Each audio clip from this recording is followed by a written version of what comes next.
Recebam todos a paz do Senhor. Amém. Meus irmãos, recebam todos a paz do Senhor. Amém. Glória a Deus.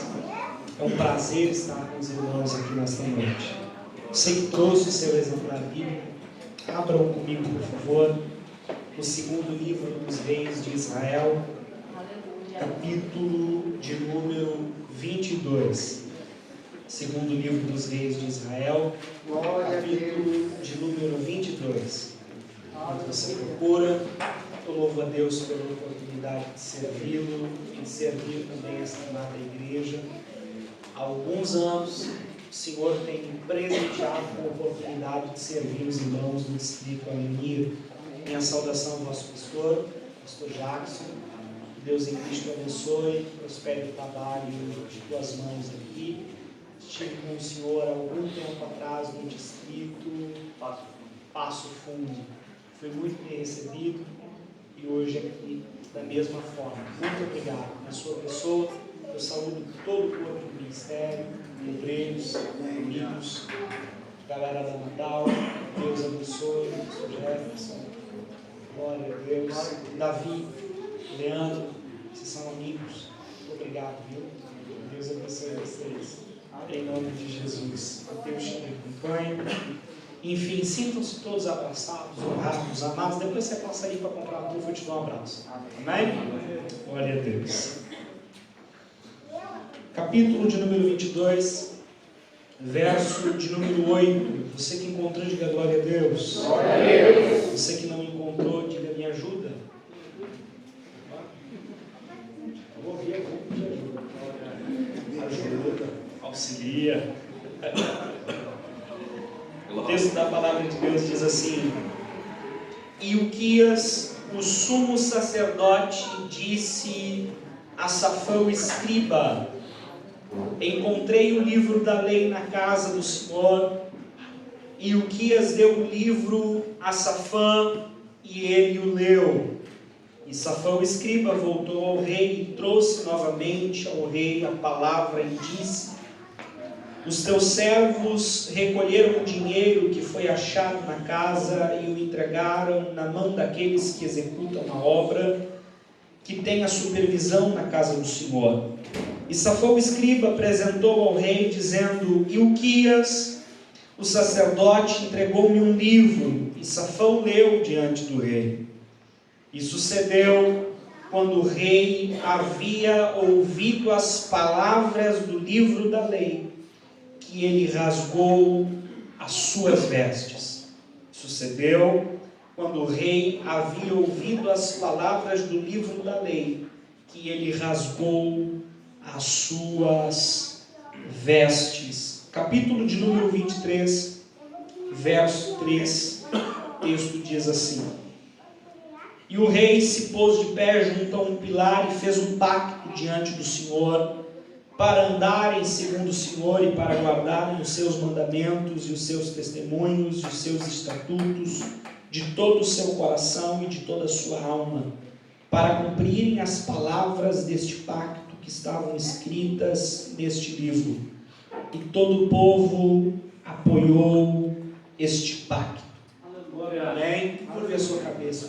Espírito Santo, meu amigo, eu dependo de Ti nesta hora, eu oro para que Tu tenhas a primazia, que a minha condição humana nada atrapalhe o Teu ministrar, e à medida, Senhor, que eu exponho a Tua palavra, cumpre em nós o Teu propósito, salva, cura, liberta, batiza no Teu Espírito, tão somente, Senhor, que este ambiente seja envolvido pela presença e pela glória do Senhor, em nome de Jesus.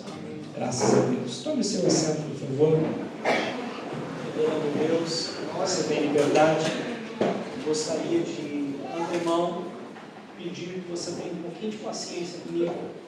Deus não deu a minha graça, que deu a alguns amigos que pregam no 220 do início ao final do sermão.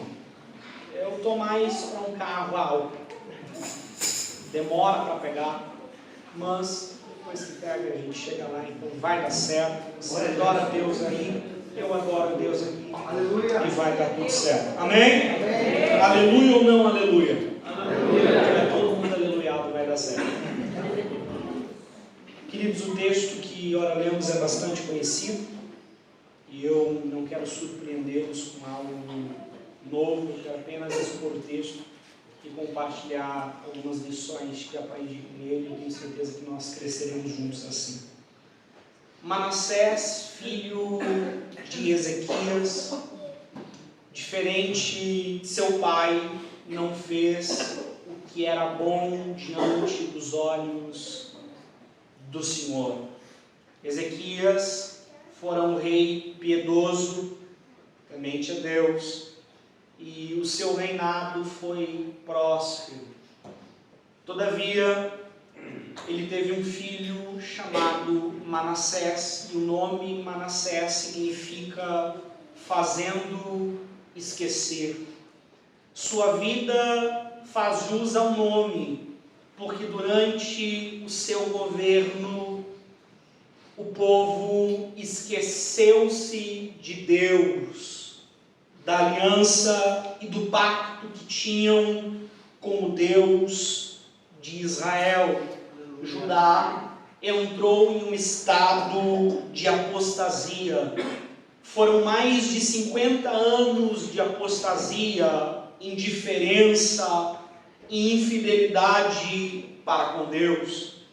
Havia em Judá a necessidade de uma reforma. Havia em Judá a necessidade de um avivamento espiritual. Eu vou repetir. Foram mais de 50 anos de apostasia, indiferença, infidelidade para com Deus e sua aliança. Judá precisava com urgência de uma reforma espiritual, uma reforma no altar. Judá precisava de um avivamento espiritual. Nos dias de Josias, um jovem rei, Deus tornou isto uma realidade. Percebamos então quão grande era a necessidade de um avivamento espiritual em Judá. O texto da palavra de Deus diz no verso de número 8: E Uquias, o sumo sacerdote, disse a Safão escriba: encontrei o livro da lei na casa do Senhor. Veja bem, encontrei o livro da lei na casa do Senhor. Ora, só pode ser encontrado aquilo que está. Vou de novo. Só pode ser encontrado aquilo que está. Só pode ser encontrado aquilo que está perdido. Judá precisava de um avivamento, e precisava de um avivamento porque vivia em uma condição de ignorância no tocante à lei de Deus. Judá precisava de um avivamento porque vivia em uma condição de ignorância no tocante à palavra de Deus. A pergunta é: quando precisamos de um avivamento? Precisamos de um avivamento quando a palavra de Deus não ocupa em nossas vidas, em nosso cotidiano, em nosso culto, o devido lugar. Judá precisava de um avivamento porque vivia em uma condição de ignorância no tocante à palavra de Deus. O texto bíblico nos apresenta ainda outros motivos pelos quais Judá precisava de um avivamento espiritual. No verso de número 17, perceba que Deus denuncia, Deus censura a adoração de Judá como uma adoração misturada, uma adoração comprometida, uma adoração defeituosa. O texto diz, palavras de Deus: eles me abandonaram e queimaram incenso a outros deuses, para que pudessem me provocar a ira com todas as obras das suas mãos. Portanto, a minha ira será acesa contra este lugar e não será extinta. Deus está denunciando a corrupção da adoração de Judá. Sabe o que precisamos entender? Precisamos entender que Deus não recebe o culto que eu decido oferecer. Deus não recebe a oferta que eu decido entregar. Deus não recebe de mim o que eu quero dar. Deus não recebe o culto que eu decido oferecer. Deus recebe o culto que Ele determinou que eu devo oferecer. Vou repetir. Deus não recebe a oferta que eu desejo entregar. Deus recebe a oferta que Ele determinou que eu devo entregar. Deus não recebe qualquer tipo de culto. Veja bem, na antiga aliança, a prática de culto girava em torno dos sacrifícios.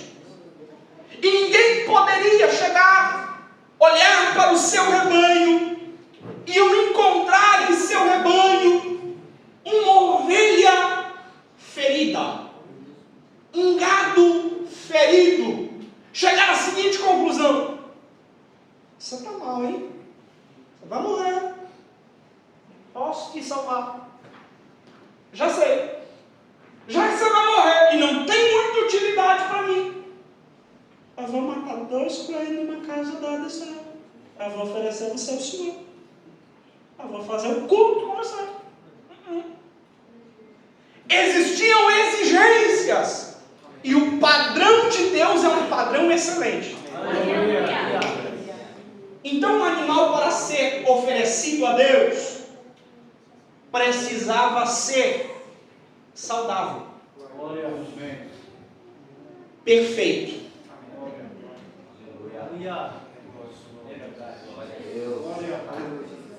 Vou repetir. Deus se move em um padrão de excelência quando o assunto é culto. Ou melhor, ou nada. Vou de novo. Deus se move em um padrão de excelência.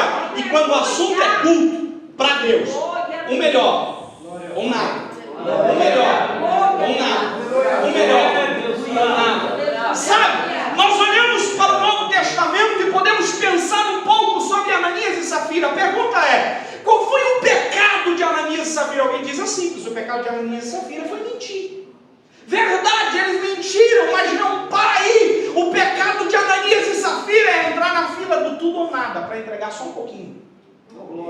Você não pegou, vou de novo. O pecado de Ananias e Safira é entrar na fila em que todos estão entregando tudo, para entregar só um pouquinho. E quando o assunto é culto, para Deus o padrão é excelente. O melhor ou nada, o melhor ou nada, o melhor ou nada, o melhor ou nada. Deus não recebe o culto que desejamos entregar a Ele. Deus recebe o culto que Ele determinou que devemos entregar. Ouça, precisamos de um avivamento quando os nossos cultos são defeituosos. Precisamos de um avivamento quando nossa adoração está comprometida. Precisamos de um avivamento quando nossa oferta não corresponde à expectativa e ao padrão estabelecido por Deus. Precisamos de um avivamento. Nossas canções gritam isso. Precisamos de um avivamento. Nossas canções gritam isso. Glória ao Senhor. Se eu precisar, vocês me desculpam nessa ida, né? Precisamos de um avivamento, e as músicas que cantamos em muitos cultos denunciam isso. Nossas canções, por vezes, não são cristocêntricas. Algumas não têm uma palavra de adoração. Algumas canções em nossos cultos são canções horizontais. Aleluia. É da gente para a gente. Você já percebeu? Existem canções que entoamos em nosso meio, que não tem uma palavra de adoração, não tem uma palavra de culto, tem apenas massagem para ego ferido, machucado. Eu não estou dizendo que motivar o irmão é pecado, não é? Precisamos encorajar uns aos outros, mas culto é vertical. Ele é o centro do nosso culto. Ele é o centro da nossa mensagem. E Ele é o centro das nossas canções. Precisamos de um avivamento quando nossa adoração é comprometida. E ouça, avivamento é Deus ajustando o culto da igreja. Vou repetir para quem tem glória a Deus e mão para levantar aqui nesta casa. Avivamento é Deus ajustando o culto da igreja. Se você acredita, levante a sua mão, sustente a sua mão levantada e não baixe a sua mão. Avivamento é Deus ajustando o culto da igreja, mas é mais do que isso, é Deus ajustando a vida de quem deve cultuar a Ele. Avivamento é Deus ajustando o culto da igreja e ajustando a vida de quem deve cultuar a Ele. Para Deus, culto é um estilo de vida. Nós cultuamos a Deus como vivemos e não como cantamos. Para Deus, culto é um estilo de vida. Judá precisava de um avivamento. E precisava de um avivamento porque viviam debaixo de um juízo iminente de Deus e não sabiam. Veja bem, o texto diz no verso de número 11: sucedeu, quando o rei havia ouvido as palavras do livro da lei, que ele rasgou as suas vestes. Aleluia. Aleluia. Judá precisava de um avivamento. Por quê, pregador? Porque vivia debaixo da iminência do juízo divino e não sabia disso. O maior problema não é viver diante de um juízo iminente, é viver diante de um juízo iminente e não saber disso. O texto diz que quando o livro da lei que fora encontrado foi levado diante do rei e lido, o rei rasgou as suas vestes. Aqueles que estão familiarizados com o Antigo Testamento sabem que este é o ato de alguém profundamente escandalizado, em uma condição de humilhação. Veja bem, quando a palavra de Deus é anunciada aos ninivitas, eles rasgam suas vestes e vestem-se com pano de saco e se lançam no pó e na cinza. É o ato de alguém que está profundamente humilhado.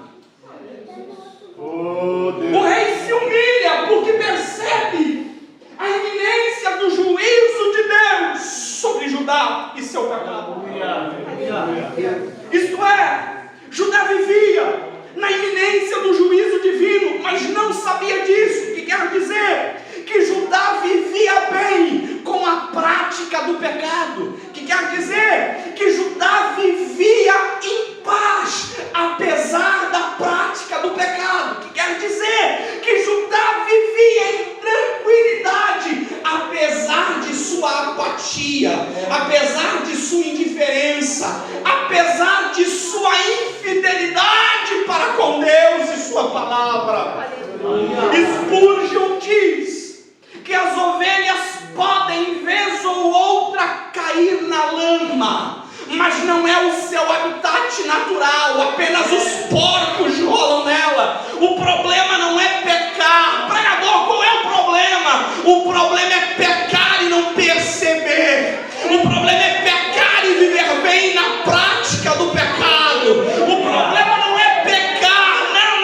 O problema não é esse. O problema é que a nossa geração é uma geração que vive em paz com o pecado. Aleluia. É uma geração que vive em paz. Aquilo que ofende a Deus, sua palavra, sua santidade, seu caráter.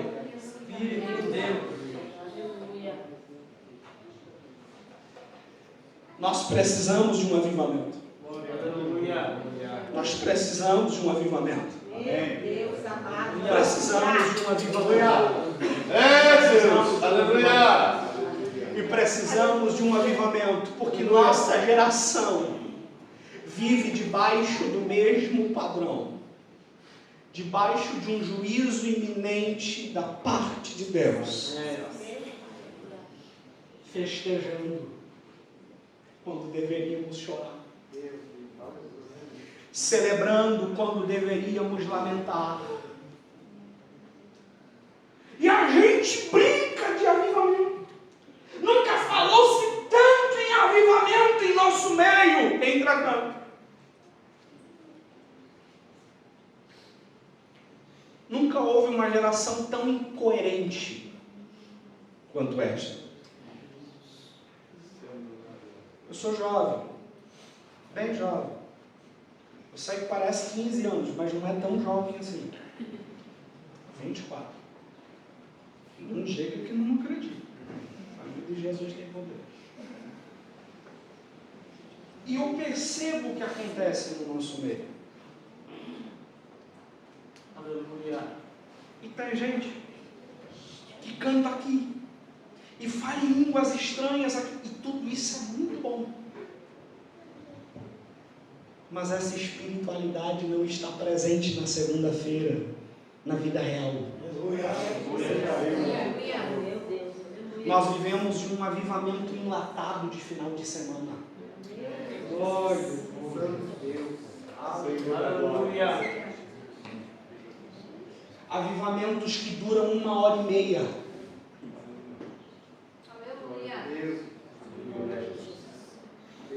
Avivamentos que só funcionam aqui dentro. Avivamentos que não nos sustentam em santidade, em pureza, em comprometimento com o céu.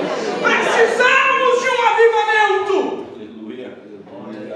Precisamos de um avivamento, porque não é possível que alguém seja cheio de Deus aqui no final de semana e ali pela segunda, terça ou quarta-feira consiga viver uma vida incoerente. Nós precisamos de um avivamento. Precisamos que a palavra de Deus encontre espaço em nossos corações e nos lance ao portal como fez com Noé. Eu lembro de Agostinho, um dos pais da igreja. Agostinho disse: feriste o meu coração com a tua palavra e eu te amei. Eu acho isso fantástico. Um homem fere o outro e o mata, ou lhe faz odiar. Deus fere o homem morto e dá vida para ele. Paulo diz: estávamos mortos em nossos delitos e pecados, mas ele nos vivificou. Deus nos fere com a espada da palavra, produzindo arrependimento, e o arrependimento produz vida. A Bíblia diz em 2 Coríntios, capítulo de número 7, verso de número 10: a tristeza, segundo Deus, produz arrependimento para a salvação. A tristeza, segundo Deus, produz arrependimento para a salvação. A tristeza, segundo Deus, produz arrependimento para a salvação. A tristeza, segundo Deus, produz arrependimento para a salvação. Quando precisamos de um avivamento? Quando vivemos em uma condição de ignorância no tocante à palavra. Quando o nosso culto foi comprometido. Quando a nossa adoração não tem aprovação divina. Quando vivemos debaixo de um juízo iminente, não sabemos. Quando o avivamento começa? A palavra de Deus diz. Verso de número 13. Palavras do rei. Ide e consultai o Senhor por mim e pelo povo e por todo Judá acerca das palavras deste livro que está achado, porque grande é a ira do Senhor que está acesa contra nós, porque os nossos pais não atentaram às palavras deste livro para fazerem segundo tudo aquilo que está escrito a nosso respeito. Quando o avivamento começa, quando retornamos à palavra de Deus. Eu vou repetir: quando o avivamento começa quando nós retornamos à palavra de Deus. Estudando a história da igreja, nós vamos perceber que todos os grandes avivamentos estão enraizados em uma decisão. Qual? Retornar à palavra de Deus. Todo grande avivamento está enraizado nesta postura: o retorno à palavra de Deus. Todo avivamento é precedido por esta decisão: precisamos voltar à palavra de Deus. Em 1901, Deus levantou um homem chamado Charles Fox Parham, em um contexto de igreja em que o Espírito Santo havia sido esquecido, os cultos começavam frios e terminavam gelados. Charles Fox Parham era professor no seminário teológico. Ele convocou seus alunos para juntos lerem e estudarem o livro de Atos. E começaram a ler. E começaram a estudar. Aleluia. Lendo, estudando, orando. Entenderam que o Espírito Santo, os dons, o poder do Espírito estava à disposição da igreja. E começaram a orar e dizer: Espírito Santo, se isto é verdade, nós queremos. E oravam. Resultado: um dia uma moça chamada Agnes Osman, dentro da sala de aula daquele seminário, pediu oração. Parham impôs as mãos sobre Agnes Osman para orar por ela. E enquanto orava junto à classe, Agnes Osman foi cheia do Espírito Santo. E por 3 dias, cheia do Espírito, falou em mandarim. Aleluia. Oh, Deus. Tomada pelo Espírito, falava no idioma usado na China. Alguém diz: escreve para nós, explica o que você está sentindo. E quando escreveu em mandarim. Ela foi cheia de Espírito. Cheia de Espírito. Todos os grandes avivamentos estão enraizados no retorno à palavra. Aleluia. O avivamento que tomou conta da sala de aula de Charles Fox Parham impactou a vida de um afro-americano caolho, descendente de escravos, que ouviu falar a respeito do que estava acontecendo lá. Em um contexto em que os negros não podiam entrar na universidade, pegou uma cadeira, colocou do lado de fora da sala de aula e disse: se eu não posso entrar, eu vou ouvir do lado de fora. E ficou ouvindo a respeito da doutrina do Espírito Santo. Parham ensinava do lado de dentro e ele ouvia do lado de fora. Resultado: o mesmo Espírito que batizou Agnes Osman dentro da sala de aula, batizou William Joseph Seymour do lado de fora. Ele foi considerado o pai do pentecostalismo moderno. Aleluia. Todos os grandes avivamentos estão enraizados no retorno à palavra de Deus. Aleluia. Em Atos dos Apóstolos nós encontramos algo interessante. Paulo fala a respeito da igreja de Bereia, dando a esta comunidade cristã um adjetivo. Paulo faz um contraste entre os crentes que haviam em Bereia e os crentes de Tessalônica. E Paulo diz: quanto porém os crentes de Bereia, estes são mais nobres. Aleluia. Paulo atribui à igreja de Bereia o adjetivo de nobre.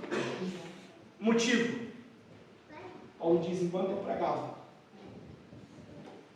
eles liam as Escrituras. Aleluia. Aleluia.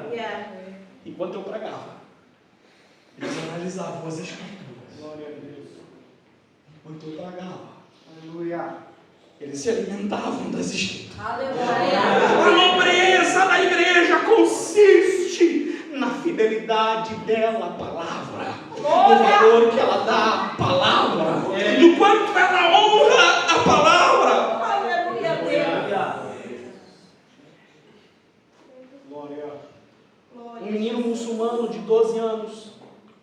já leu todo o Alcorão. Alguns crentes de 30 ou 40 anos de fé, das nossas igrejas Assembleia de Deus, nunca leram a Bíblia inteira, pelo menos uma vez. Eu te pergunto, qual é a religião que mais cresce no mundo? O islamismo é a religião que mais cresce no mundo.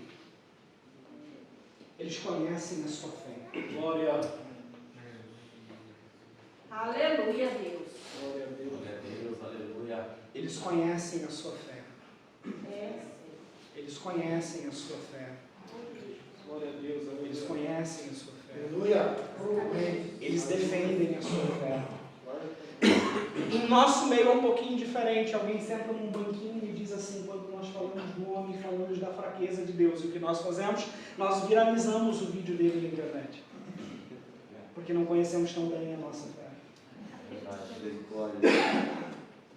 Todo grande avivamento está enraizado no retorno à palavra.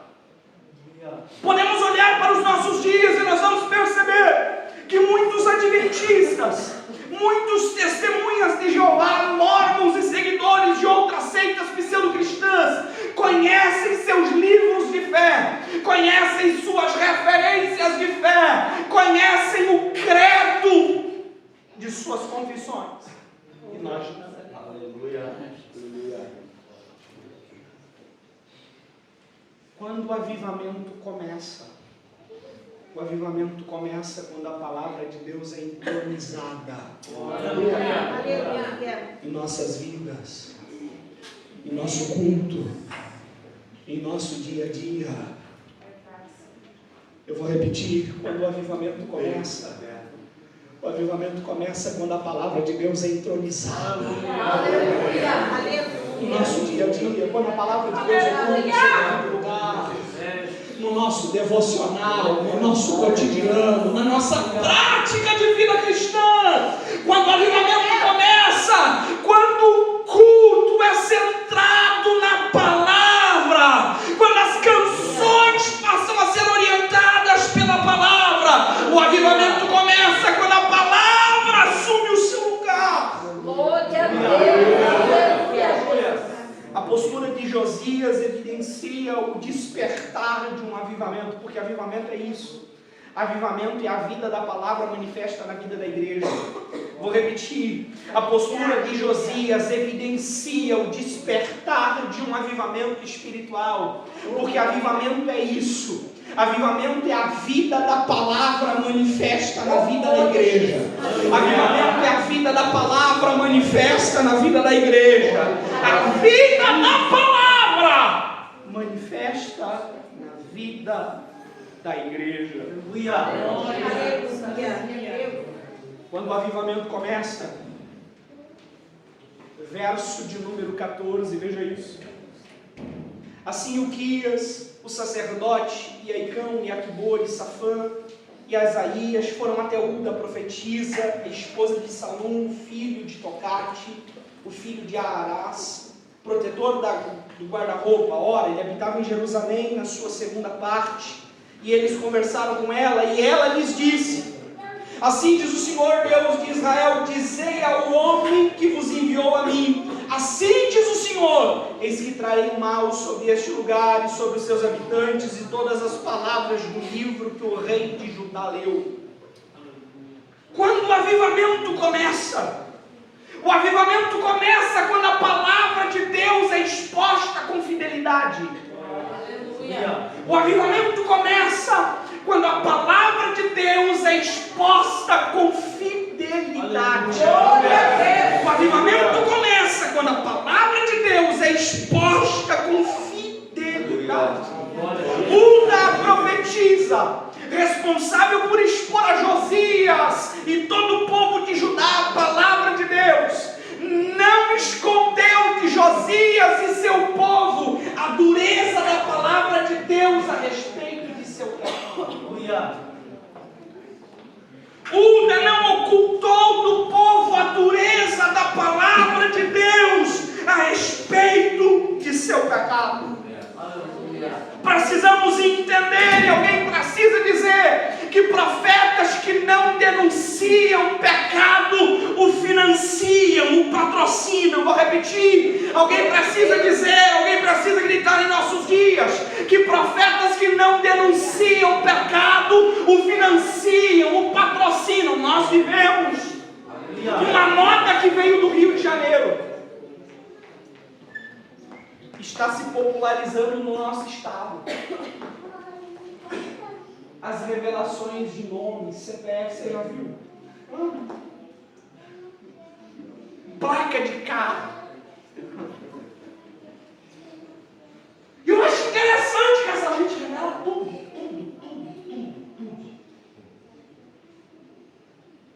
Mas eles nunca dizem, arrependa-se. Eles nunca dizem, abandone a imoralidade sexual. Eles nunca dizem, converta-se. Esses profetas são um pouco estranhos, irmão.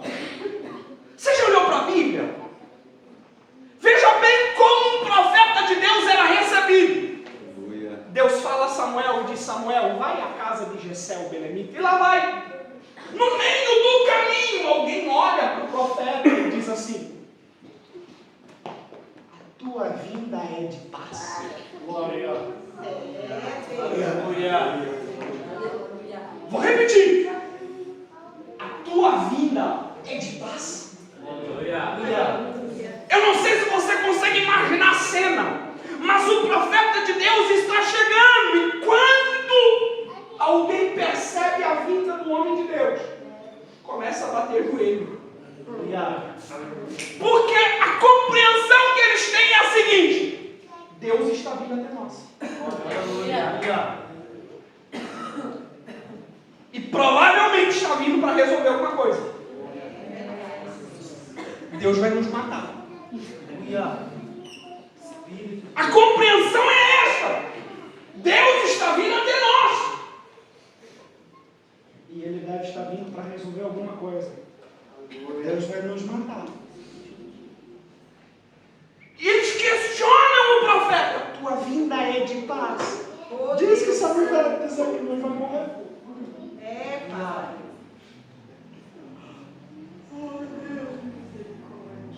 Elas não pediam pix. Eles diziam, né? Converta-se. Aleluia. Arrependa-se. Aleluia. Voltem-se para o Senhor. Aleluia. O avivamento começa quando a palavra de Deus é exposta com fidelidade. Profetas que manifestam a bondade de Deus a quem deveriam manifestar o seu juízo, poupam da oportunidade de salvação aqueles que Deus deseja salvar. Aqueles que poupam o povo da dureza da palavra, os privam da oportunidade graciosa do arrependimento. Profetas que escondem a dureza da palavra de Deus de seus ouvintes estão trabalhando por sua condenação. Quer ver? É bíblico, irmão. Deus disse a Jonas: Jonas, levanta, vai a Nínive, aquela grande cidade, e proclama contra ela o meu juízo. Eu vou matar eles tudinho. Aí Jonas diz assim: eu não vou não. E Deus diz: vai lá, eu não vou não. O Senhor quer salvar ele, mas eu quero que esse povo se lasque. Jonas não quer pregar a mensagem dura que tem para pregar, mas não porque tem dó do povo.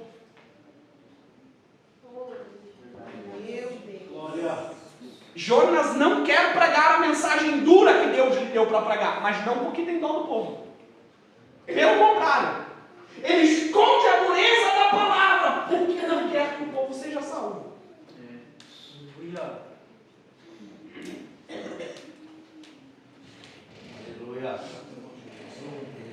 Aleluia. É Deus. O avivamento começa quando nós rompemos com pragmatismo religioso. Essa mentalidade que troca o que é certo pelo que dá certo. O avivamento começa, eu repito, quando nós rompemos com essa mentalidade que troca o que é certo pelo que dá certo. Aleluia. Nem tudo que está dando certo é certo. Aleluia. Nem tudo que está bombando é certo. Nem tudo que é popular tem a bênção de Deus, a aprovação de Deus, o amparo de Deus, o respaldo do céu. O avivamento começa quando a aprovação divina se torna mais importante que a aprovação humana. Nós olhamos para Atos e encontramos uma igreja em pleno avivamento, e vez ou outra alguém dizia aos apóstolos e discípulos: parem de pregar, vocês serão presos, outros foram mortos. Aleluia, Deus. E eles respondiam: mais vale temer a Deus do que aos homens, a gente vai continuar pregando. Alguém dizia: para de pregar. Eu disse: não, vou pregar. Há um momento, a Bíblia diz que Pedro e João são levados pelas autoridades e são pressionados, e eles dizem: vocês estão proibidos de pregar. Sabe o que eles fazem? Eles saem dali, se reúnem com a igreja e dizem assim: a gente precisa orar, porque mandaram a gente parar de pregar. E a gente vai pregar. Aí a Bíblia diz que eles estão orando. Vem o poder de Deus sobre eles. Uma vez que eles estão pregando, e eles são cheios de autoridade, usa de poder para pregar. O avivamento começa quando nós trabalhamos para que o número de seguidores de Cristo cresça. Não os nossos.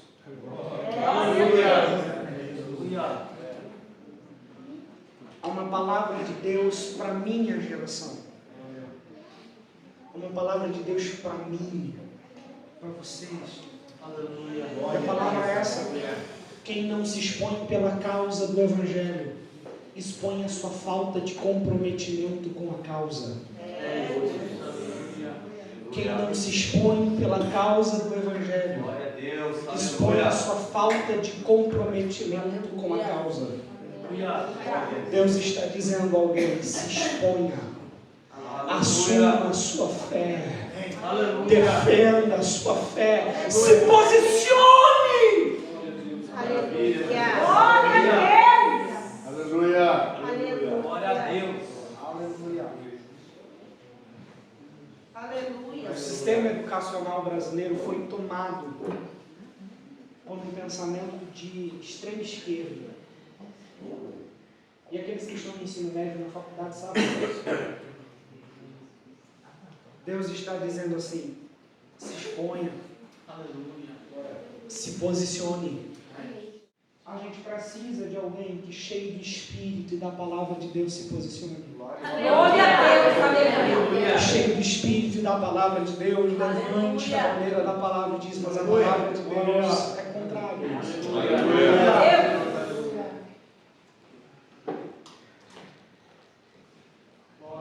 Nós precisamos disso. Existe um colega seu de sala de aula, de universidade, de trabalho, que precisa ver a palavra de Deus manifesta em você. Aleluia. Quando o avivamento começa, capítulo de número 23, verso 13, o texto diz: e o rei se pôs em pé junto a um pilar e fez um pacto diante do Senhor para andarem segundo o Senhor e para guardarem os seus mandamentos, os seus testemunhos, os seus estatutos, de todo o seu coração, de toda a sua alma, para cumprirem as palavras deste pacto que estavam escritas neste livro. E todo o povo apoiou este pacto. Quando o avivamento começa? O avivamento começa quando a palavra pregada gera resposta na vida dos crentes. Se por um lado a pregação da verdade se manifesta em graça de Deus e a finalidade é a salvação, saiba que toda manifestação de graça rejeitada se torna juízo. Vou repetir. A pregação da verdade se manifesta em graça para a salvação, mas toda manifestação de graça desprezada se torna juízo. Não despreze a graça de Deus. Não despreze a graça de Deus. O Evangelho sempre exige resposta. Eu vou repetir. O Evangelho sempre exige resposta. O Evangelho sempre exige resposta. Talvez você não se emocione aqui hoje, mas o Espírito Santo está dizendo: eu quero habilitar você para responder. Porque o Evangelho sempre exige resposta. Se você estudar a história da igreja, você vai descobrir que todos os grandes avivamentos deram ênfase à santidade de Deus. Resultado: os crentes passaram a viver uma vida santa. Porque o Evangelho sempre exige resposta. Quando a Bíblia diz assim, Deus é santo, ela está dizendo uma coisa. Ela está dizendo, seja santo. Quando a Bíblia diz Deus é puro, ela está dizendo seja puro. Quando a Bíblia diz Deus é misericordioso, ela está dizendo seja você misericordioso. Para cada amigo, é claro que é, irmão. Veja bem, Deus fala ao seu povo: sejam santos. Parece que eu vejo alguém questionando assim, mas por quê? Você é santo? Por quê? Aí Deus diz assim: porque eu sou santo. Glória a Deus, aleluia. O Evangelho sempre exige resposta. Amém. Deus enviou um poderoso avivamento a Judá. E deseja nos enviar também um poderoso avivamento. Aleluia. O que o avivamento faz, pregador? Se você ler o capítulo 23, você vai perceber que o avivamento destrói os altares da idolatria. Amém. O avivamento destrói os falsos profetas e falsos sacerdotes. O avivamento nos leva a um pacto de santidade. Existe um livro que eu acredito que todos os crentes deveriam ler, além da Bíblia, é claro. E este deveria ser um daqueles livros de cabeceira. O nome do livro é Em Seus Passos, o que faria Jesus? Charles Shelby. O escritor fala sobre um grande avivamento que iniciou a partir de um desafio. O pastor de uma congregação reuniu os crentes em uma reunião de oração e disse: irmãos, o Espírito Santo está nos fazendo um desafio. E o desafio é este: por um ano, precisamos nos comprometer a fazer a seguinte pergunta antes de fazer qualquer coisa, antes de tomar qualquer decisão, antes de fazer qualquer escolha. E a pergunta é: em meu lugar, o que faria Jesus? Resultado: os crentes que trabalhavam no comércio, constrangidos pelo Espírito, pararam de vender cigarro e bebida alcoólica. Aleluia. Eu sei que parece algo fora de contexto, mas ouça isso. Crentes que trabalhavam na imprensa abandonaram o sensacionalismo e começaram a informar o que realmente importava. Uma moça talentosíssima, uma cantora com futuro no business, constrangida pelo Espírito, abandonou a carreira para ir cantar na vila e falar que Jesus salva. Houve um grande avivamento naquela região, porque os crentes se comprometeram a permitir que a vida da palavra fosse manifesta neles, fazendo um pacto de santidade, um pacto de pureza, de compromisso.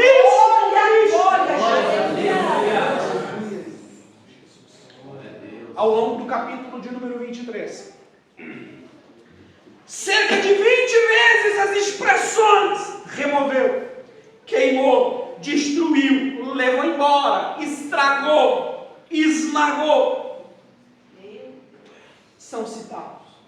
Vou repetir.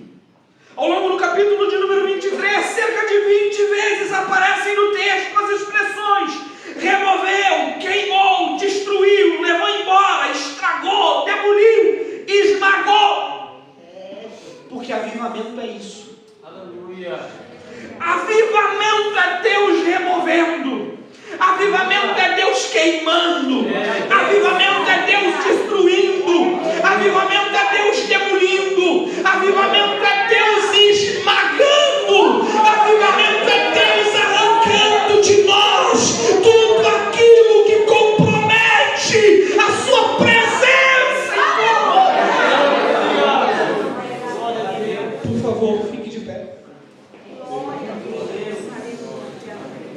Eu gostaria de dizer que Deus deseja nos enviar um avivamento. Aleluia. Aleluia. Glória a Deus. E esse avivamento de Deus, antes de levantar qualquer coisa, vai destruir muita coisa. Aleluia. Talvez você já tenha ouvido isso, mas ouça, o óbvio precisa ser dito. Reconstruir é mais difícil do que construir.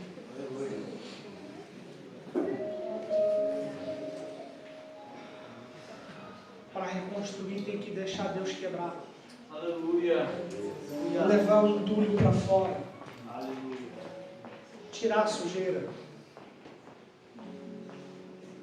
O Espírito de Deus está falando conosco nesta madrugada. Aleluia. Aleluia. Que Deus está dizendo assim: me permita quebrar, Aleluia. arrancar, demolir, Aleluia. esmagar, Glória a Deus. Aleluia.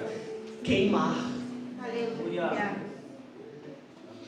tudo aquilo que tem potencial para comprometer o nosso relacionamento. Aleluia. Eu vim dizer que Deus vai arrancar pessoas. Glória a Deus. Aleluia. Deus vai destruir sentimentos. Deus vai esmagar o nosso orgulho. Aleluia. O céu deseja quebrar tudo em nós que compromete a nossa santidade. Aleluia. Eu gostaria de orar com você. Você que entende que o céu está te chamando para um nível maior de comprometimento. Aleluia.